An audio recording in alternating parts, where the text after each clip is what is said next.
दोस्तों, आप सभी का एक बार फिर से मेरे यानी अभय प्रताप सिंह की ओर से हार्दिक स्वागत एवं अभिनंदन है। दोस्तों, आज हम त्रिकोणमिति के संबंध में जो बातें पहले से चल रही थी उनको बढ़ाएंगे और अब हम चैप्टर की शुरुआत करेंगे।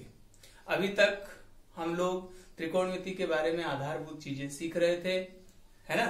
पहले दिन आपने त्रिभुज के बारे में जाना है, दूसरे दिन आपने पाइथागोरस प्रमेय के बारे में जाना है और तीसरे दिन पाइथागोरस प्रमेय पर आधारित कुछ सवाल दिया था हमने और हमने कुछ किया भी था। एक सवाल हमने किया था, दो सवाल आपको दिया था। तो चलिए, जो सवाल हमने किया था उसका उत्तर तो लिखा ही था। जो सवालें आपको दी गई थी, उम्मीद है कि आप लोगों ने उन सवालों को किया होगा और आज आप इस वीडियो के माध्यम से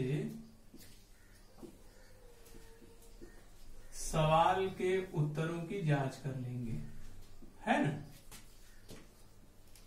कुछ इसी प्रकार से सवालें थी, ठीक है ना। पाइथागोरस प्रमेय के आधार पर इन सवालों को हल करना था, ठीक।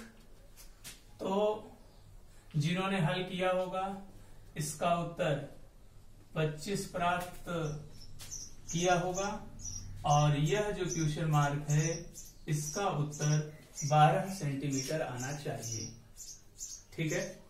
हल कर देते हैं। आप लोग देखेंगे कि आपने जो हल किया है अगर सही है तो बेहतरीन, नहीं सही है तो आप उसको चेक करेंगे कि हम कहाँ गड़बड़ी कर रहे हैं।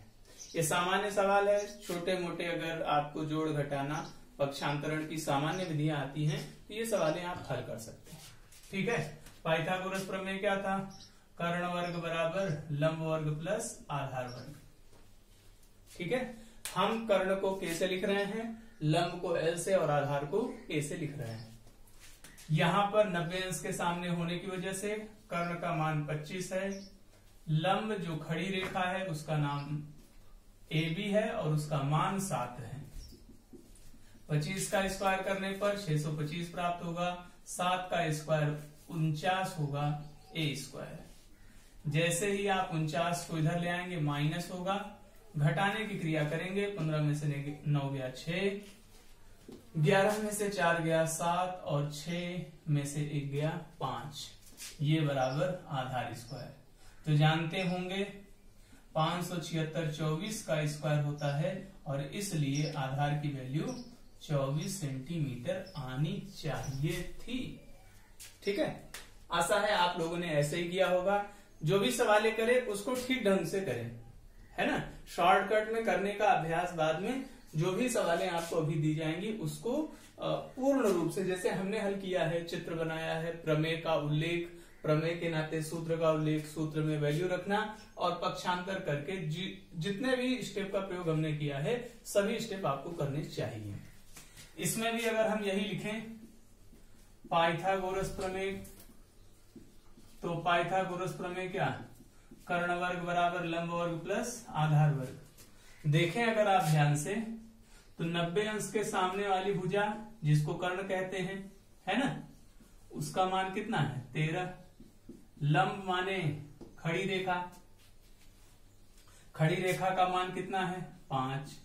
आधार अज्ञात था, आधार ज्ञात करना है। 13 का स्क्वायर 169, 5 का स्क्वायर 25 प्लस a स्क्वायर। इस 25 को इधर लाएंगे तो क्या होगा? 9 में से 5 गया 4, 6 में से 2 गया 4, 1।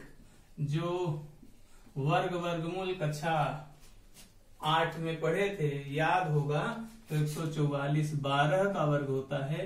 अगर हम स्क्वायर का ध्यान दें तो दोनों साइड स्क्वायर है और इसलिए आपको आधार का मान 12 सेंटीमीटर प्राप्त होगा, जो मैं पहले ही लिख चुका हूं, ठीक है।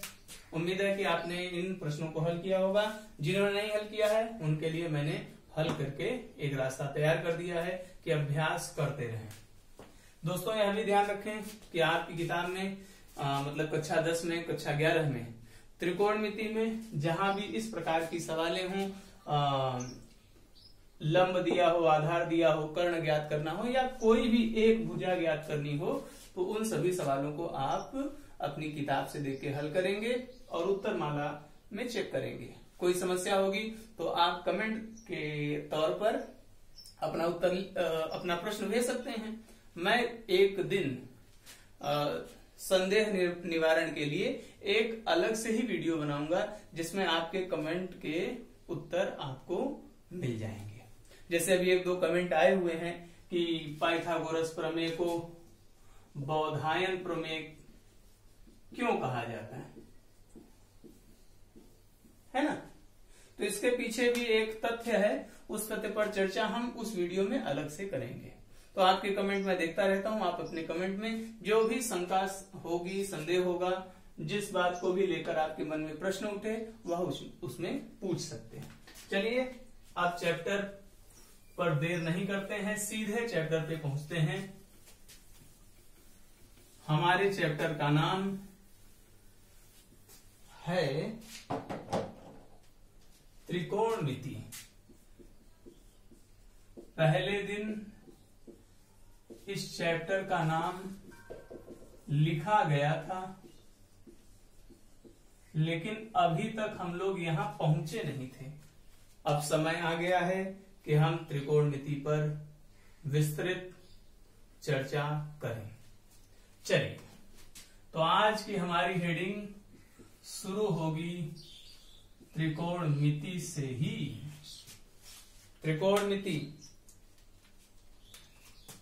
त्रिकोणमिति में अगर ध्यान दें आप, मैं थोड़ा सा इसके शब्द को अव्यय कर रहा हूं, उसको तोड़ रहा हूं। 3 खंड मिलेंगे आपको। त्रिकोणमिति।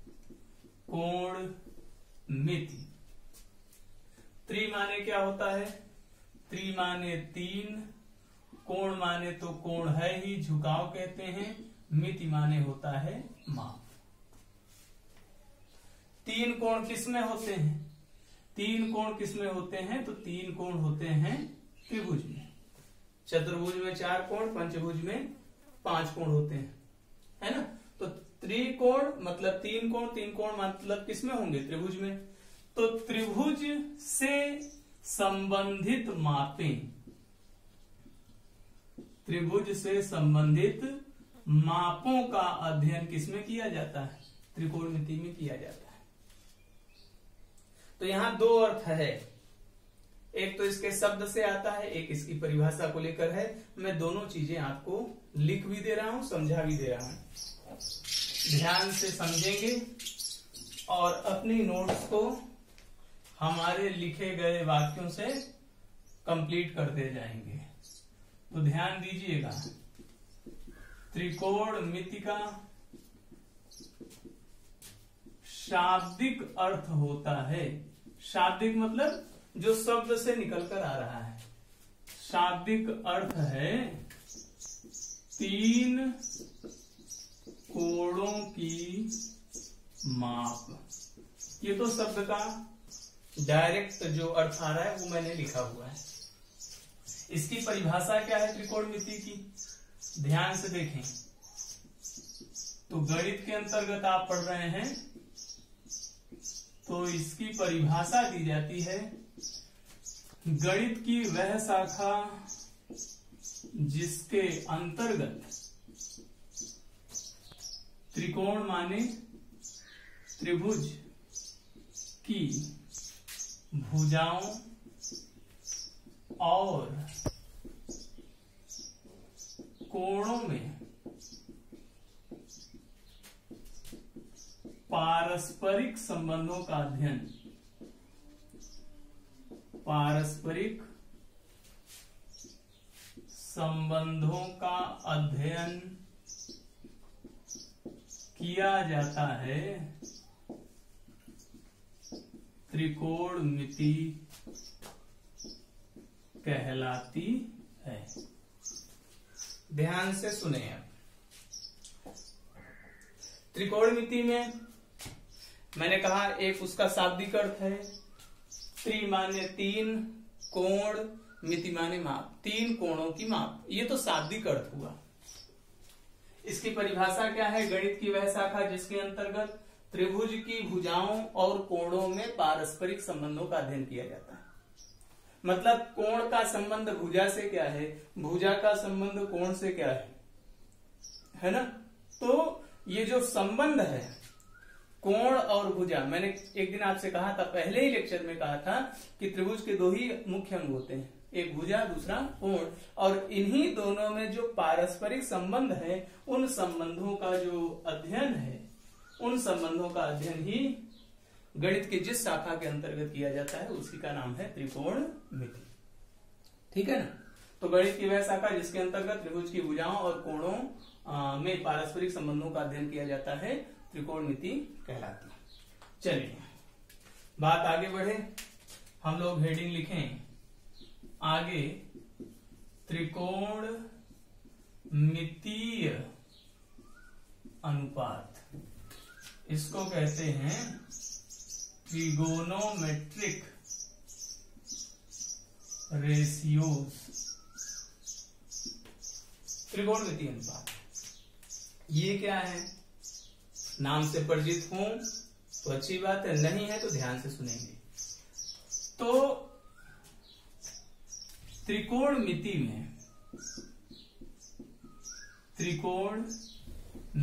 में वे राशियां, कुछ राशियां लिखी जाती हैं, विशेष प्रकार की राशियां। वो राशियां क्या करती हैं, जो कोण को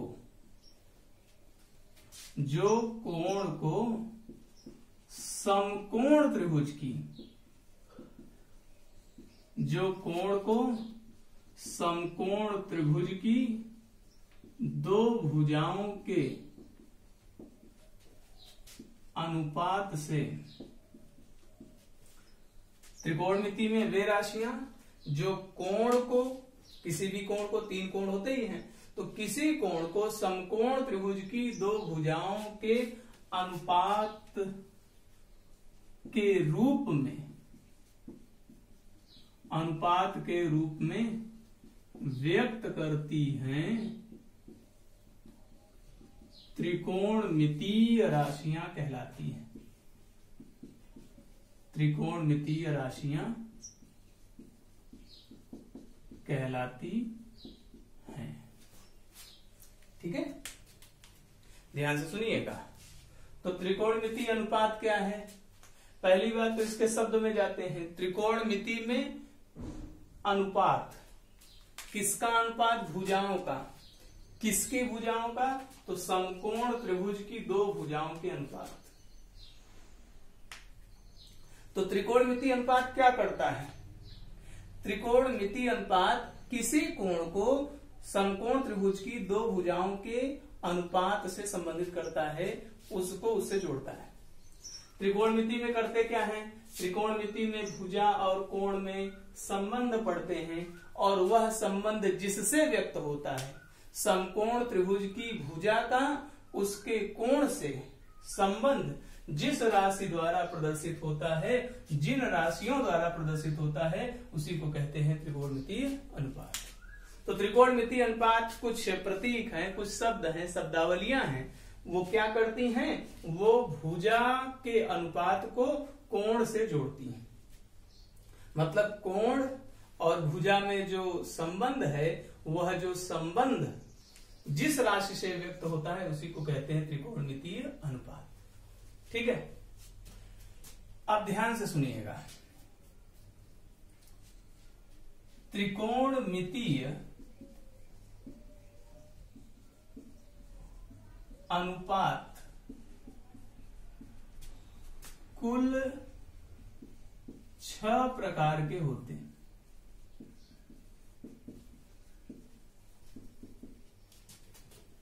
इनका परिचय निम्नवत है।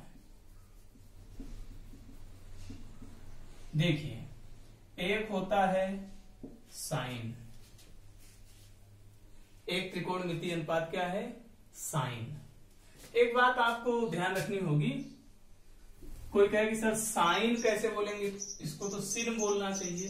बिल्कुल आप सही कह रहे हैं, लेकिन वो होता SINE है, साइन ये है, तो ये क्या है, उसका संक्षिप्त रूप है। साइन की पूरी अंग्रेजी SINE होती है, उसका संक्षिप्त स्वरूप ही लिया जाता है SIN, लेकिन पढ़ा पूरा जाता है।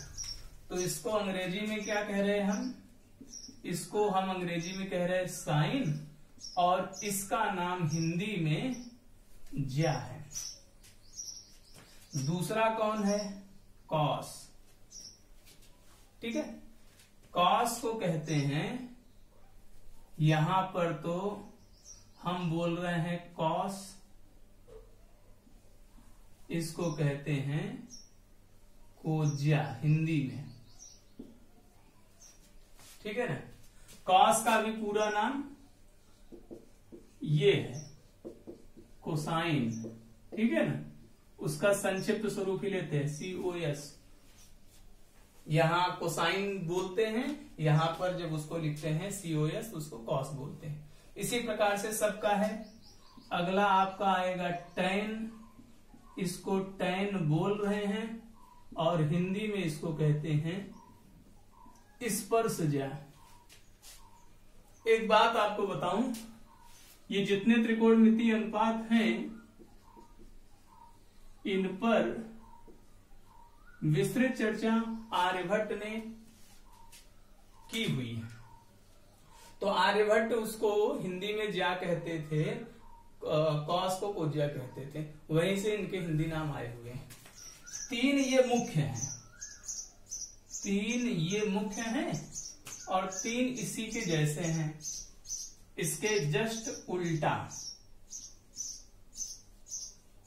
कौशिक, मैं इसको क्या बोल रहा हूं कौशिक। चूंकि उल्टा है, उल्टा के लिए दो शब्द इस्तेमाल होते हैं, एक प्रतिलोम माने भी उल्टा होता है, और व्युत्क्रम माने भी उल्टा ही होता है। तो साइन का उल्टा है कौशिक, इसलिए इसके आगे हिंदी में व्यू लग जाता है, इसको कहते हैं व्यूज्या। कॉस का उल्टा है सेक, मैं इसको बोल रहा हूं सेक। तो सेक, इसका मतलब कॉस का उल्टा है, तो इसका नाम क्या होगा, उल्टे में व्यू शब्द आ रहा है, व्यू माने व्युत्क्रम। तो ज्या का व्युत्क्रम है तो वीज्या, कोज्या का व्युत्क्रम है, उल्टा है, तो इसका नाम हो जाएगा व्यू कोज्या। और टैन का उल्टा होता है कॉट, और इसलिए इसका नाम होगा व्यू स्पर्शज्या। ये इसका परिचय हो गया। 6 है। एक छोटी सी बात आपको चर्चा कर दूं मैं, कि जैसे सर ये 6 ही कैसे होते हैं, जैसे 6 की बजाय 7 हो जाते या 5 हो जाते या 8, 9, कुछ ऐसा, कुछ डिफरेंट 6 ही क्यों होंगे, क्या 7वां नहीं बन सकता, ऐसा मन में आए प्रश्न। तो उसका उत्तर मैं आपको बताता हूं। ये चीजें तो हो गई, उत्तर मैं लिख दूं आपको। चलिए, वहां पे आपको थोड़ा सा जगह है तो मैं वही समझा देता हूं। अच्छा, समकोण त्रिभुज,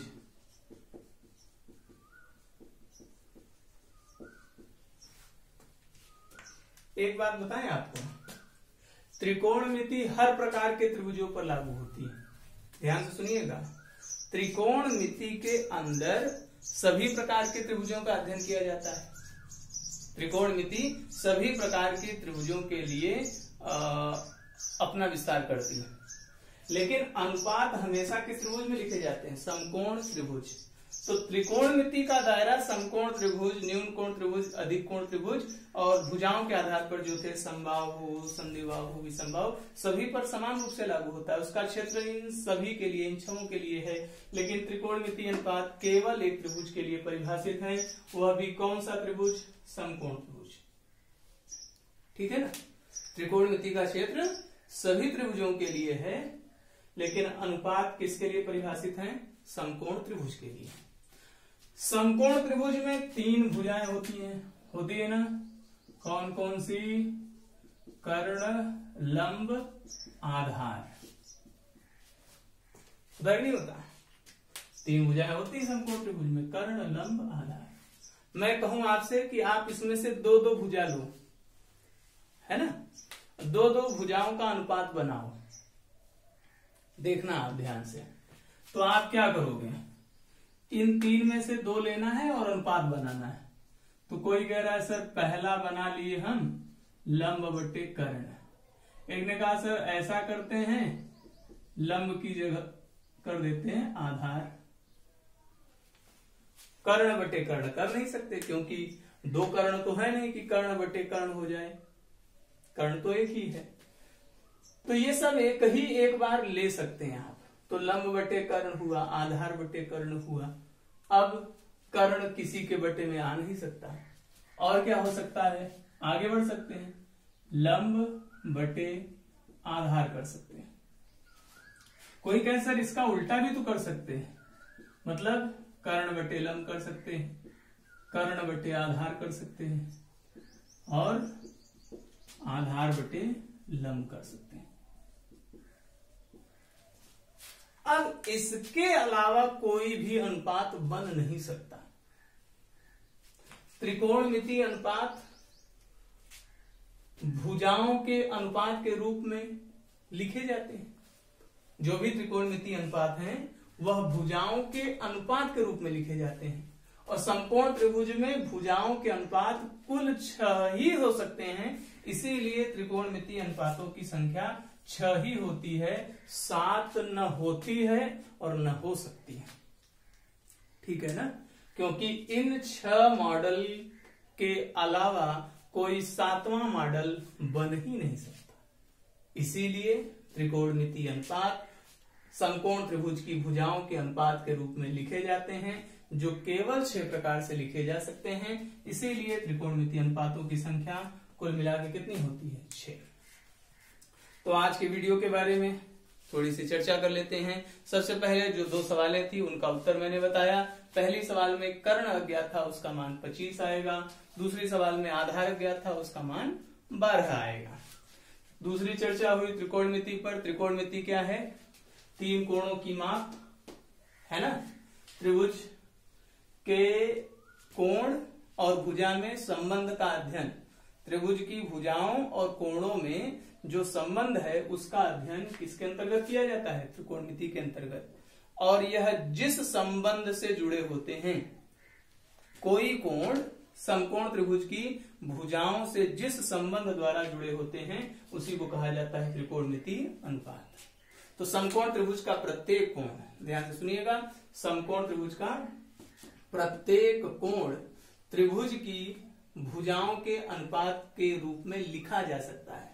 और जिन राशियों के द्वारा ऐसा किया जाता है उन राशियों को ही कहा जाता है त्रिकोणमितीय अनुपात। इनकी संख्या कितनी होती है? 6।